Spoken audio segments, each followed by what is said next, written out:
Especiales Cristovisión. Un cordial saludo, cristovidentes.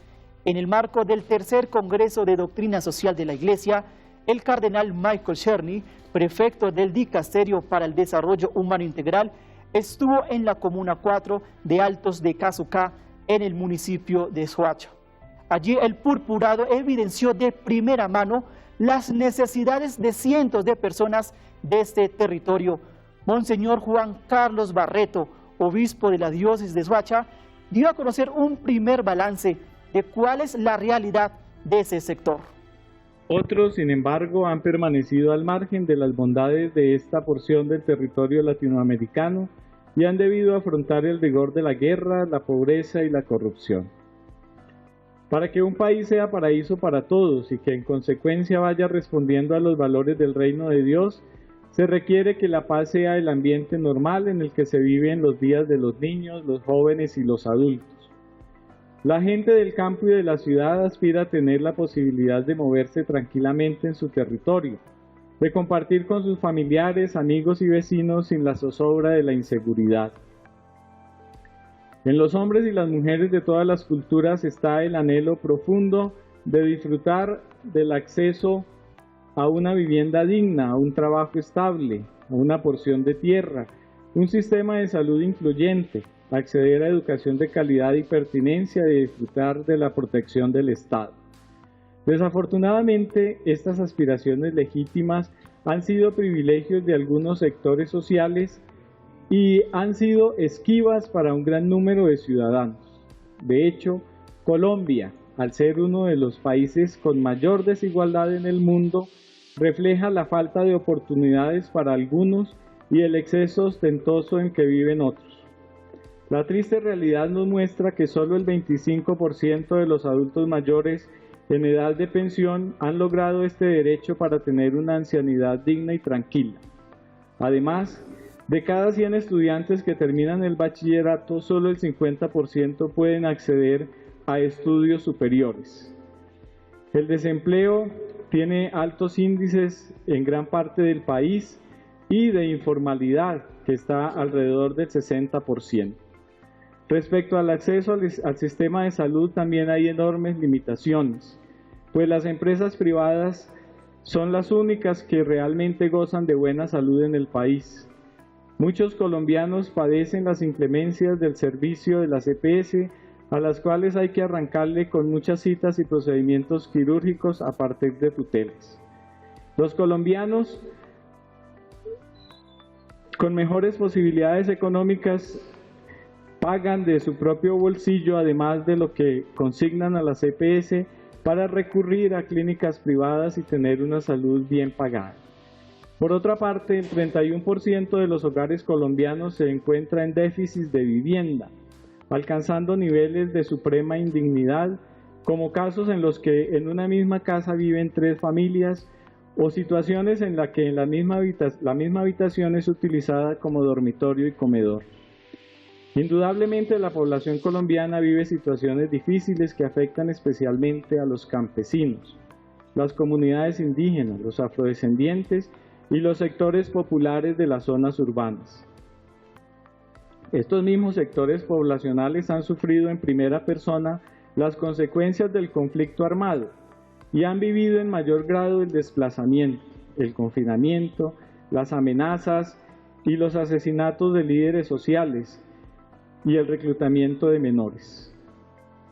Sus comunidades han sido escenario de guerra y han visto de cerca lo que significa el drama de fuego cruzado entre diversos actores armados.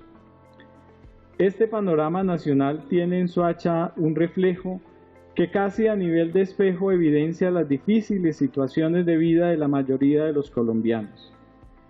Agradecemos, señor cardenal, su presencia entre nosotros.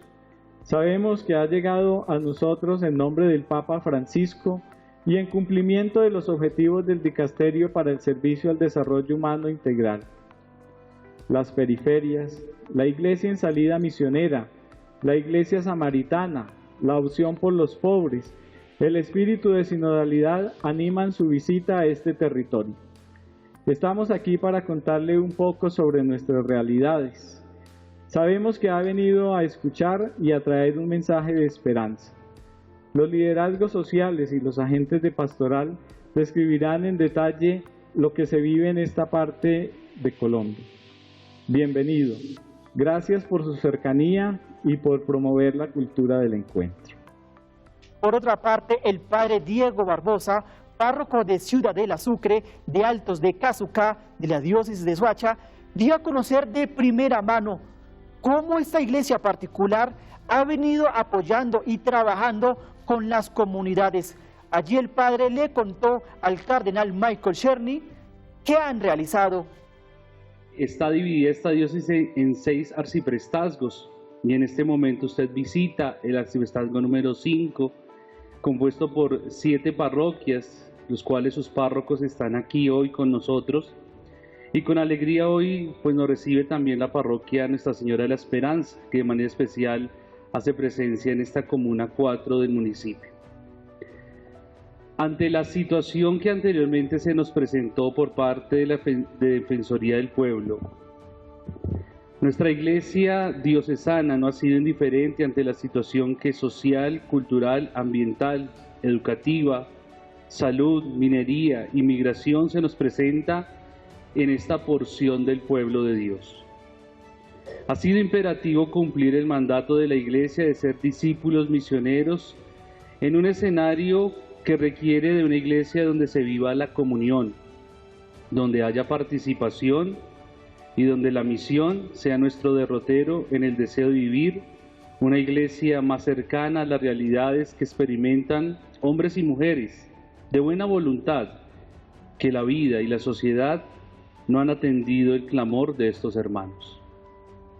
En primer lugar, encontramos en nuestra diócesis un sinnúmero de carismas de hombres y mujeres que se dedican a trabajar por aquellos que no tienen voz o que han sido silenciados. Resalto en este instante de manera especial a muchos laicos que están aquí presentes, otros que no pudieron estar, que se dedican con gran esmero a fortalecer no solo el trabajo pastoral parroquial, sino que también encontramos a líderes y lideresas que fortalecen el trabajo social, humano, comunal, y que a diario no desfallecen ante las situaciones difíciles que su trabajo suscita. Muchos de nuestros líderes de estas comunas, líderes sociales, se dedican a trabajar constantemente por los derechos de las comunidades, con el ánimo de restituirlos. También se dedican a trabajar por las necesidades de los más vulnerables, niños, ancianos, animales, medio ambiente, salud, seguridad ciudadana. En nuestro territorio también hemos tenido con tristeza la muerte de algunos de ellos. Su trabajo se silencia, pero su obra perdura en el tiempo y en las personas. En segundo lugar, encontramos también la presencia de iglesia en los distintos territorios de nuestro arciprestazgo. Hombres y mujeres que se han dedicado a fortalecer los distintos procesos de nuestro territorio a través de sus carismas fundacionales. Es por eso que encontramos en este arciprestazgo tareas concretas con niños, desde el acompañamiento alimentario, el refuerzo escolar académico, el tema de la promoción de la dignidad humana, escuelas de enfermería, espacios de formación con personas de la tercera edad, entre otros. De la misma manera, jardines infantiles y colegios que aportan una educación de calidad. Todo esto trabajo de hermanos, hermanas que hacen presencia en este lugar. De la misma manera, tenemos trabajo con jóvenes eclesialmente que están confrontados por realidades como las drogas, los grupos delincuenciales, la no educación, falta de oportunidades a nivel laboral. Estas realidades se mitigan a través de la danza, la música, la evangelización, proyectos productivos en los cuales se genera comunidad. De la misma manera, en la edad adulta también se tiene una presencia de iglesia de manera especial con las personas que están en estado migratorio, nuestros hermanos venezolanos y otras realidades, o también nuestra población afro, que hace gran presencia en este sector y que también es atendida, los cuales, al verse vulnerados sus derechos, son sustentados por medio de los roperos comunales, de las hermanas, tiendas solidarias, fondos rotatorios, proyectos como Tejiendo Comunidad, en alianza con el Banco de Alimentos, que logran mitigar el hambre de muchos de ellos. Pero también se trabaja desde la promoción y la creación de emprendimientos que les permite iniciar, como lo es la empresa de galletas, que favorece el desarrollo humano integral. A nivel de asistencia de la parte social y espiritual, podemos constatar un trabajo desde distintos frentes y personas que están 100% inmersas en las realidades de este arciprestazgo, de esta diócesis, y en los cuales se brinda una respuesta fraterna, oportuna, de calidad, pero ante todo misericordiosa.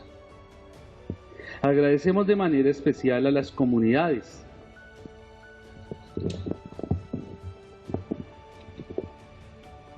hermanas del Divino Niño Jesús Pobre, hermanos de la Orden de San Juan de Dios, Congregación de las Hermanas de San Juan Evangelista, padres combonianos, hermanas del Niño Jesús de Praga, hermanas dominicas de la Presentación, hermanas dominicas de María Magdalena, padres dominicos que hacen presencia en este territorio y que aportan en gran manera a mitigar estas realidades. Finalmente, también reconocemos el trabajo de los párrocos que están aquí presentes y que se han unido al trabajo de nuestros hermanos religiosos. No podemos olvidar la presencia de los sacramentos, la oración, el formar comunidades evangelizadas y evangelizadoras, el deseo de estar cerca en medio de las realidades que hoy aquí se presentan. Es interesante ver cómo nuestros hermanos sacerdotes se desgastan también en estos contextos de la evangelización, que son hostiles, pero que constantemente se realizan. No podemos omitir cómo, al ser territorios tan grandes en extensión de terrenos, en ciertos momentos se perciben las limitaciones propias de los seres humanos para alcanzar en totalidad la población de nuestra Comuna 4. Pero sí es claro también que el trabajo que se ha realizado producirá el fruto que el Señor espera un día. Encontramos en este territorio, un trabajo intercongregacional, en el que todos desde su carisma especial aportan la realidad de tantas personas que pasan necesidades puntuales. En esta comuna encontramos una comunidad viva, llena del amor de Dios, que quiere trabajar por un mundo más equitativo, justo y en el que se construya la dignidad humana. Queremos transformar la realidad en la que estamos. Sabemos que otros quieren sembrar la cizaña, pero eso no detiene el esfuerzo, la dedicación y el tesón para continuar esta obra que es de Dios. Muchas gracias por su visita, apreciado Cardenal Czerny. Nos fortalece su presencia porque aquí se vive esa espiritualidad de sinodalidad. Hay una iglesia que sigue trabajando y estos hermanos nuestros siguen siendo humildes trabajadores de la viña del Señor. Delegados de la Defensoría del Pueblo estuvieron presentes en esta jornada, dándole a conocer al señor cardenal datos y cifras del desplazamiento y la violencia que vive ese sector, exactamente en la Comuna 4 de Altos de Casucá. ¿Qué es Altos de Casucá? Cuando yo subí la primera vez en Altos de Casucá, que eso fue más o menos en 2010, como practicante de la universidad, me dijeron tienes que ir a Altos de Casucá y la primera sensación que tuve fue de miedo y de desconocimiento, porque lo que rodea este territorio en un inicio es una alta estigmatización. Históricamente Altos de Casucá se empieza a consolidar como una conurbación con Bogotá, con el distrito capital, y sobre todo todo este proceso de urbanización se generó en el marco de la informalidad. hablamos de un territorio o de una tierra que estaba disponible para la población que quería vivir cerca de Bogotá, que no tenía acceso a su vivienda y que empieza a ubicarse aquí de forma informal. Estamos en un territorio donde la mayoría de los predios de construcciones no tienen una documentación legal o formalizada ante las autoridades, y esto ha hecho también que, que en el medio de toda esta informalidad se empiecen a permear otras dinámicas, de índole ya hacia la vulneración de derechos, que en el territorio, en cierta medida, el control territorial o la mayor presencia que se genera sea, liderada, entre comillas, porque no podemos hablar que es un liderazgo, sino que comandada por grupos al margen de la ley. La Defensoría del Pueblo viene haciendo unas verificaciones desde el 2000 mediante el sistema de alertas tempranas. En el marco de este sistema de alertas tempranas, lo primero que identifica en esos años de SOACHA es que la vulneración en derechos está ubicada específicamente en la Comuna 4 y en la Comuna 6, que son las comunas que se conurbanizaron y que se consolidaron de forma irregular, que llegan allí, que mediante el loteo irregular se genera como la venta de los predios, que no hay una regularización tampoco, en las construcciones, y que eso también está permeado por estructuras armadas. Más o menos por los 2000 hubo acá presencia del bloque capital de las Autodefensas Unidas de Colombia, bloque que no se desmoviliza a partir de la Ley de Justicia y Paz, y que lo que queda de este bloque o de su agencia son grupos residuales, que es difícil hablar de conflicto armado en Altos de Casucá porque casi siempre se desconoce por medio de las instituciones, pero que sabemos que hay una presencia de actores armados, de actores al margen de la ley, que manejan diferentes dinámicas, relacionadas con el control territorial. Esa presencia es difícil de constatar porque quizá en territorios más rurales, donde que el conflicto armado es mucho más evidente, se identifica cuáles son los grupos, pero acá no, porque los grupos empiezan a permear las estructuras más pequeñas, que en cierto momento el CODES lo llama como una mimetización de estos ejercicios y cooptación de grupos delincuenciales, de delincuencia común, etcétera. Entonces como que el ejercicio se queda allí, como que pareciera que en la realidad en Altos de Casucá o en SOACHA no hubiese un conflicto armado, pero sí estamos hablando de unas cifras muy amplias de víctimas del conflicto armado. En segundo lugar, creo que es importante hablar de que somos uno de los principales municipios receptores de víctimas del conflicto armado, víctimas de desplazamiento forzado. Por eso la diversidad de la población que está o que estamos en este sector, sobre todo en Altos de Casucá.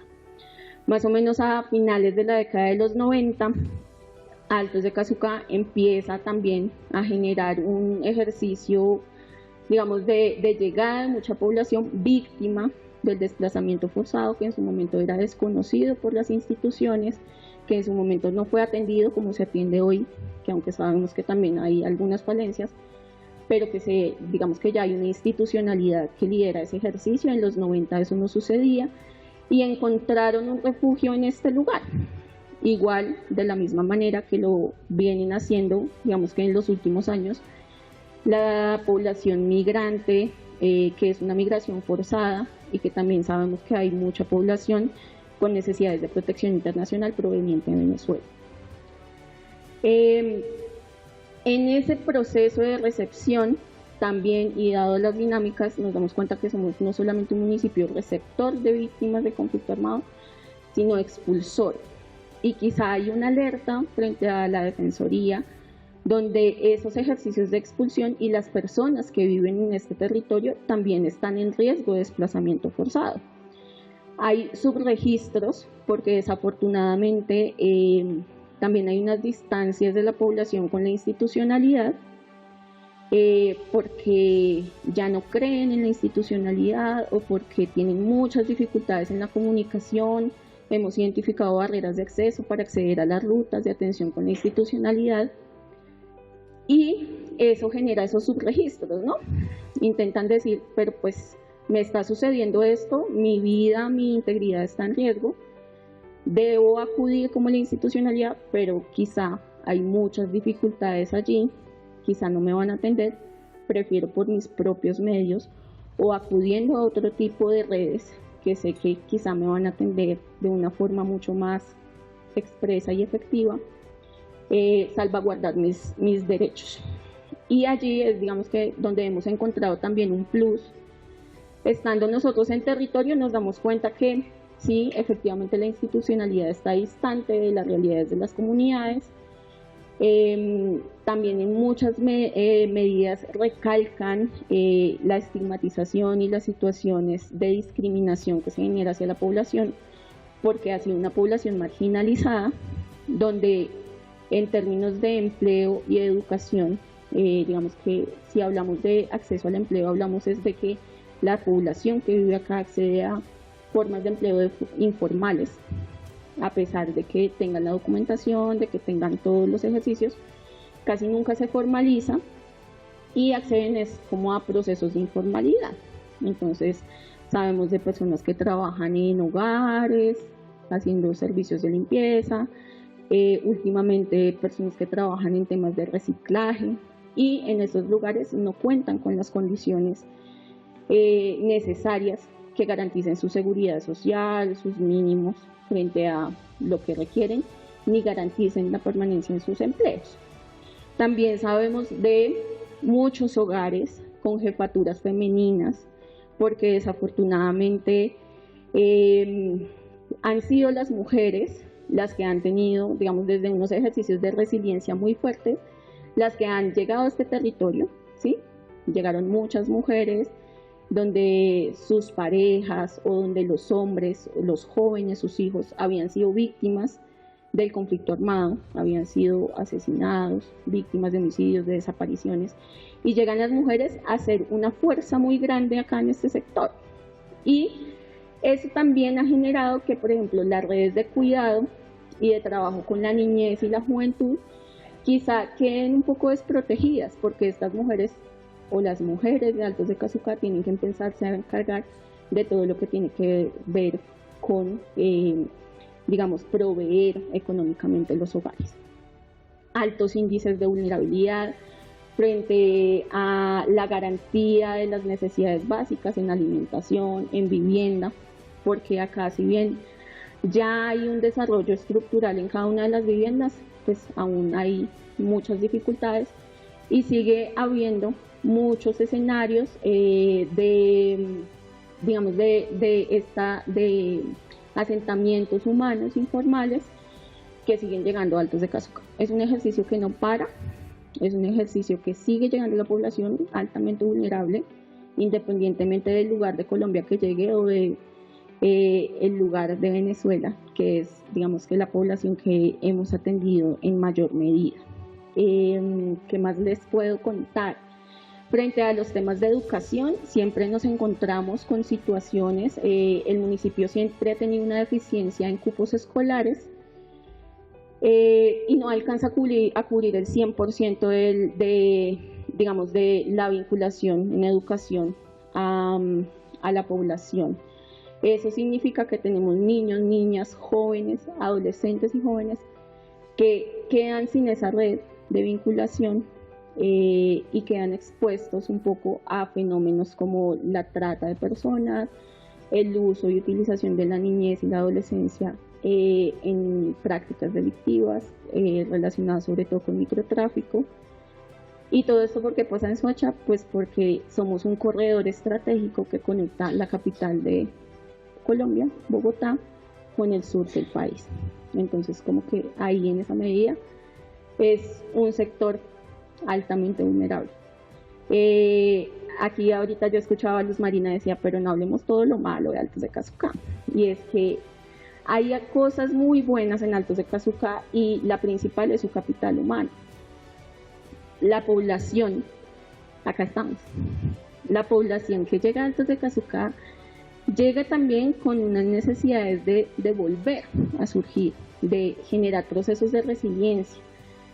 Y si bien hay unas falencias y unos vacíos institucionales, encontramos que esos vacíos, lo hablábamos justo ayer en una mesa, en un observatorio que tenemos con las organizaciones más cercanas de acá, sobre todo de la isla, Los Robles y el Oasis, que esas necesidades que nos suple, o esas intenciones que nos suple la institucionalidad, las empieza a suplir la organización social, las organizaciones clericales.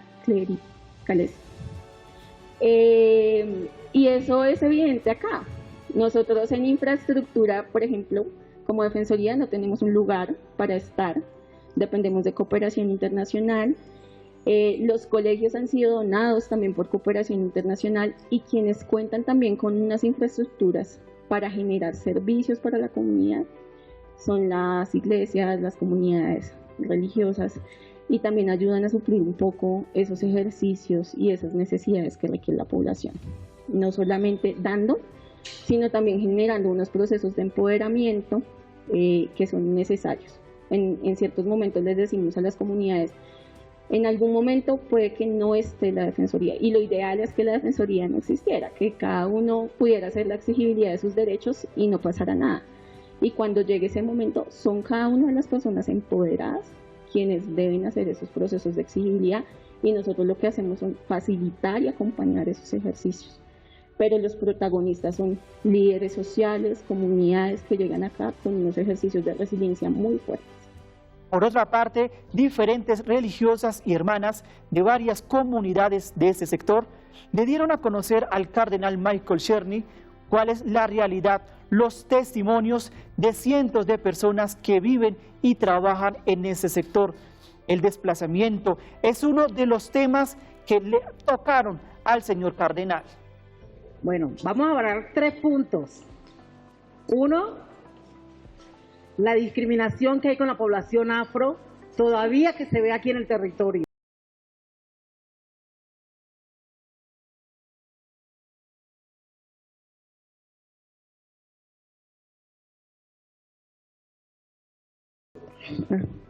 Porque nosotros también tenemos que mirar todas las consecuencias que nosotros también vivimos en nuestro territorio. Nosotros no quisimos estar aquí porque los vinimos y los quedamos, no. Por la situación de seguridad que hemos vivido todos, que hemos tenido que dejar sus territorios, sus usos y costumbres en nuestra tierra. ¿Qué tuvimos que hacer nosotros aquí cuando llegamos?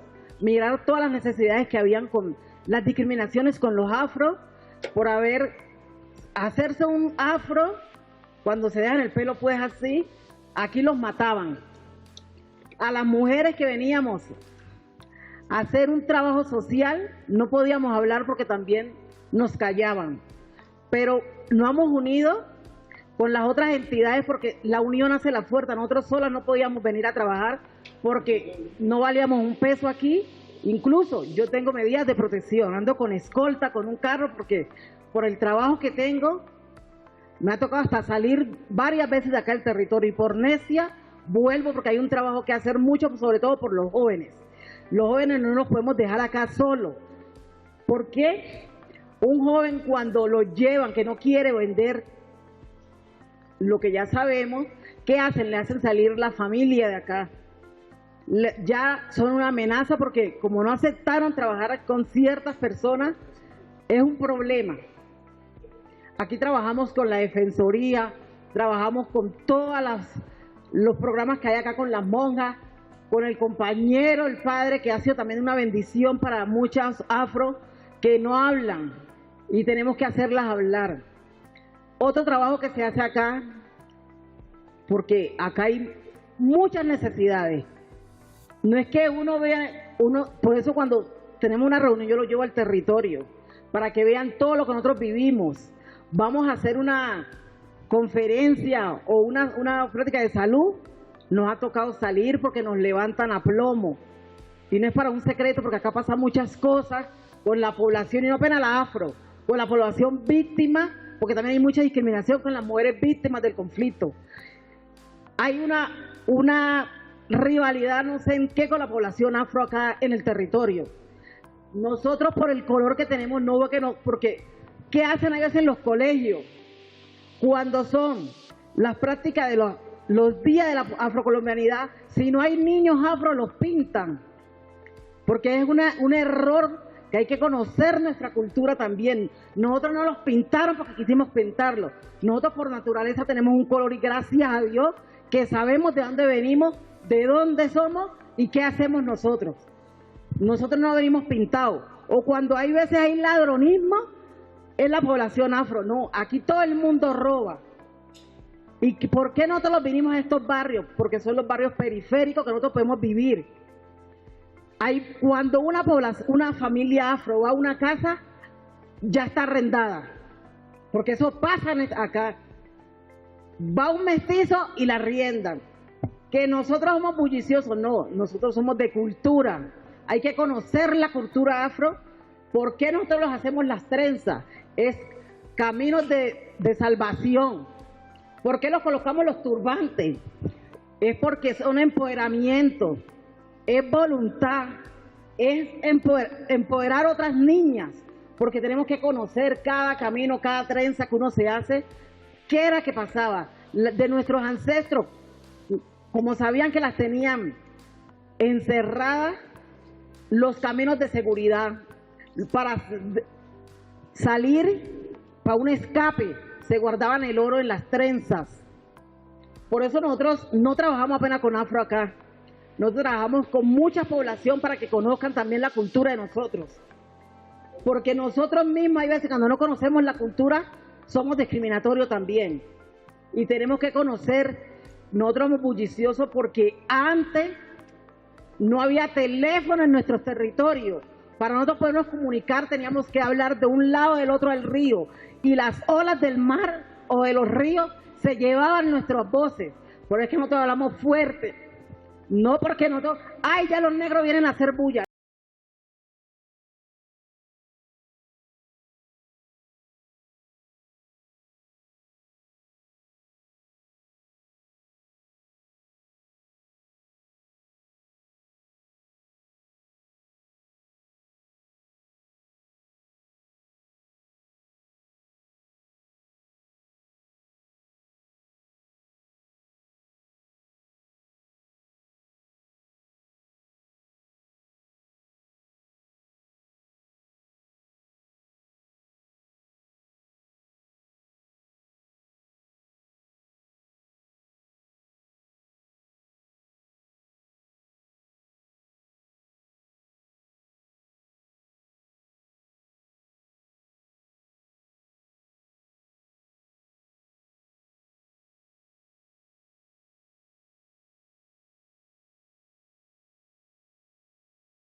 Luchado por evitar el asistencialismo y una dependencia.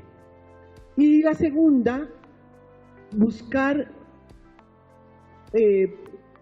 propuestas de desarrollo integral. Mi fundación, Monseñor, se llama Fundación para el Desarrollo Humano Integral, coincidencialmente. Fundación para el Desarrollo Humano Integral. Aquí tengo un padre Jorge con quien empezamos hace 22 años. Un aplauso para el padre Jorge que nos apoyó ya. Con él llegamos aquí hace 22 años. Puso la primera piedra a una escuela. Fue un trabajo de iglesia desde el principio. Entonces, ¿cuál ha sido nuestra propuesta? ¿A dónde nos hemos orientado nosotros? Dos miradas. Una, pues lo inmediato, ofrecer oportunidades de alimentación. ¿Qué estamos ofreciendo hoy día? Tenemos un comedor escolar donde asisten 110 niños todos los días que reciben su alimento diario, su comida, no gratis. Estoy hablando de no asistencialismo. Una diríamos, un aporte simbólico de 500 pesos, que para uno es nada, pero para ellos es grande. Un comedor, hay estos niños, el almuerzo es de lunes a viernes, y estos niños los sábados, pues la mamá no los levantaba porque no hay comida, entonces no los levantaba. Entonces empezamos un proyecto muy lindo que se llama Construcción del Tejido Social de los Jóvenes a través del arte y de la cultura, apoyado por Adveniat. Tenemos 120 niños que van los sábados a talleres de música, guitarra, violín, percusión, danzas, teatro, deportes, arte. Y los sábados les damos no un almuerzo, sino un refrigerio reforzado, como decimos acá, porque si no, vimos que no nos iban a los talleres porque con hambre nadie va. Tenemos un comedor de 40 adultos mayores que desayunan y almuerzan allí también con un aporte simbólico. Y tenemos un jardín infantil de bienestar familiar, que es la única ayuda del gobierno en 22 años. Es el apoyo al jardín con 140 niños, que realmente a ellos sí les da bienestar familiar, les da pues toda la comida. Entonces tenemos primero la formación integral de la mujer. El jardín hemos promocionado a 20 mujeres, todas con licenciatura en educación. Segundo, promover un trabajo a las mujeres. Aquí tenemos para monseñores, nuestra fábrica de galletas que se llama Corazones de Cazucá. También le tenemos una muestra hasta donde nos alcance. Un taller de confección. Todo esto ha sido fundamental para ir creando un trabajo comunitario que posibilite unas mejores condiciones de vida.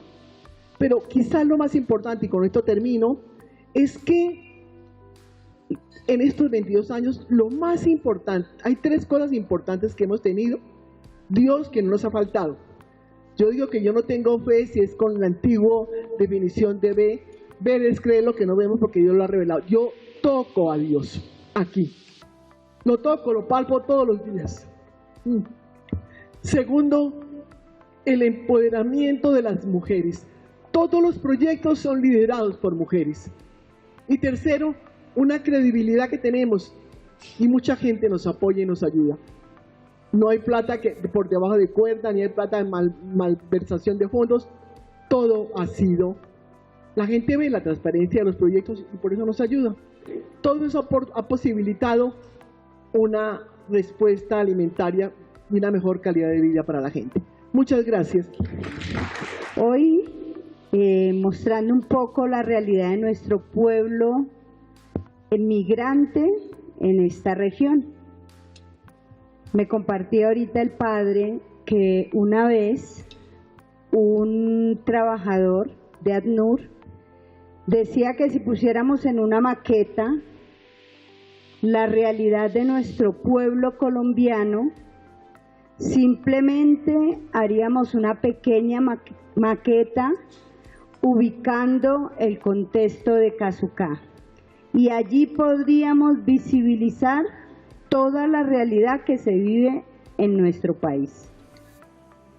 Y yo le agregaría algo también, pensando en querida Amazonía, si hiciéramos una maqueta contextualizando los 4 sueños de querida Amazonía, también los podríamos ubicar aquí en Cazucá. Ese sueño social, ese sueño ecológico o ambiental, ese sueño cultural y ese sueño eclesial. Son esos sueños los que hoy nos convocan precisamente a toda esta población.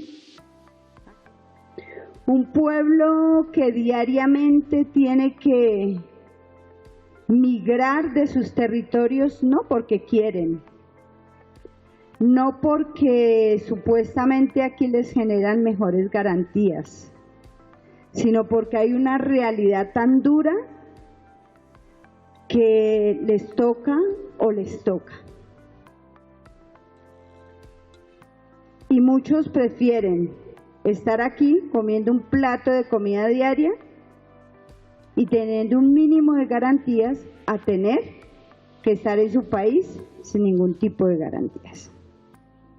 Tuve la oportunidad de estar en Venezuela 9 años trabajando.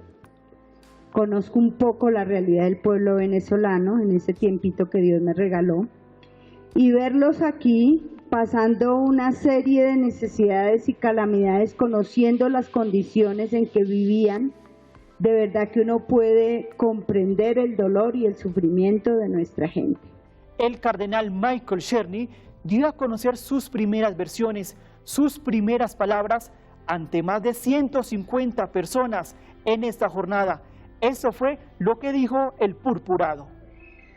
He venido porque compartimos una dedicación, un compromiso al desarrollo humano integral.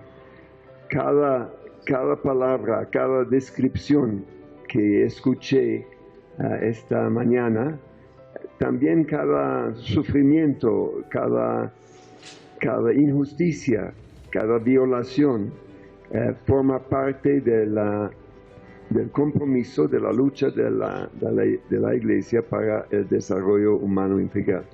Entonces, para entender este compromiso que nosotros compartimos, y eso es importante para reconocer, para apreciar que compartimos un mismo meta, un mismo objetivo, un mismo sueño. Y es el sueño de Jesús. Jesús dijo: yo he venido para que tengan vida, para que la tengan en abundancia. La vida en abundancia incluye todos los anhelos, todos los desiderios, todas las inquietudes de que ustedes me han hablado esta mañana y que ustedes llevan cada día. Y de apreciar que lo que Jesús vino a aportarnos no es una cosa ajena, una cosa a grande distancia, sino es lo que queremos cada una por sí mismo y por sus queridos. Entonces, yo les agradezco porque no puedo hacer mi pequeña parte si ustedes no comparten conmigo esta realidad. Y con eso puedo también expresar la cercanía de Papa Francisco. Para Papa Francisco, si él hubiera tenido el dicho de estar con ustedes esta mañana y ustedes hubieran preguntado: querido Papa, ¿qué es el miedo más peligroso para la Iglesia? El miedo más peligroso de la Iglesia. Yo soy seguro que hubiera respuesto: es el miedo de la realidad. El miedo de la realidad. Una Iglesia temerosa de la realidad no puede acompañar. Tiene que protegerse, tiene que encerrarse, tiene que aislarse para mantener lo que ella imagina sea importante, en lugar de salir y de dejarse acompañar por el pueblo. Por eso prefiero no decir que es la Iglesia que acompaña, es el pueblo, ustedes que acompañan la Iglesia, pero también eso no sirve porque parece que ustedes y Iglesia son dos cosas diferentes y no es el caso. Ustedes son Iglesia, ustedes son la Iglesia que acompaña. Estoy muy contento de estar aquí en una diócesis de que se dice con razón, de eso soy testigo, una Iglesia que no es indiferente. que yo traduzco en una iglesia que no tiene miedo de la realidad, o con otras palabras que son también muy importantes para Papa Francisco, una iglesia que no es clerical. Entonces, ¿cómo se traduce en acción una iglesia que no es indiferente? La respuesta, gracias a Dios, la estamos viviendo juntos en estos tiempos, en estos días, es una iglesia que escucha. Es una iglesia que escucha. Y esta escucha, yo soy convencido que para Papa Francisco es el primer paso indispensable para todo lo que queremos hacer: evangelización, santificación, formación, dignidad, fraternidad y todo eso. Y voy a terminar con un pequeño secreto, porque me gusta hablar de cosas secretas. Eso es lo que ustedes esperan del Vaticano, ¿no? De hablar de...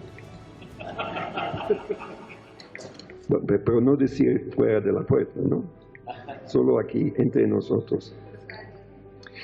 Quisiera compartir con ustedes lo que llama un secreto de solidaridad. Varios aquí muy amablemente me han presentado como Cardenal Czerny. ¿Qué quiere decir Czerny? Secreto. Nego.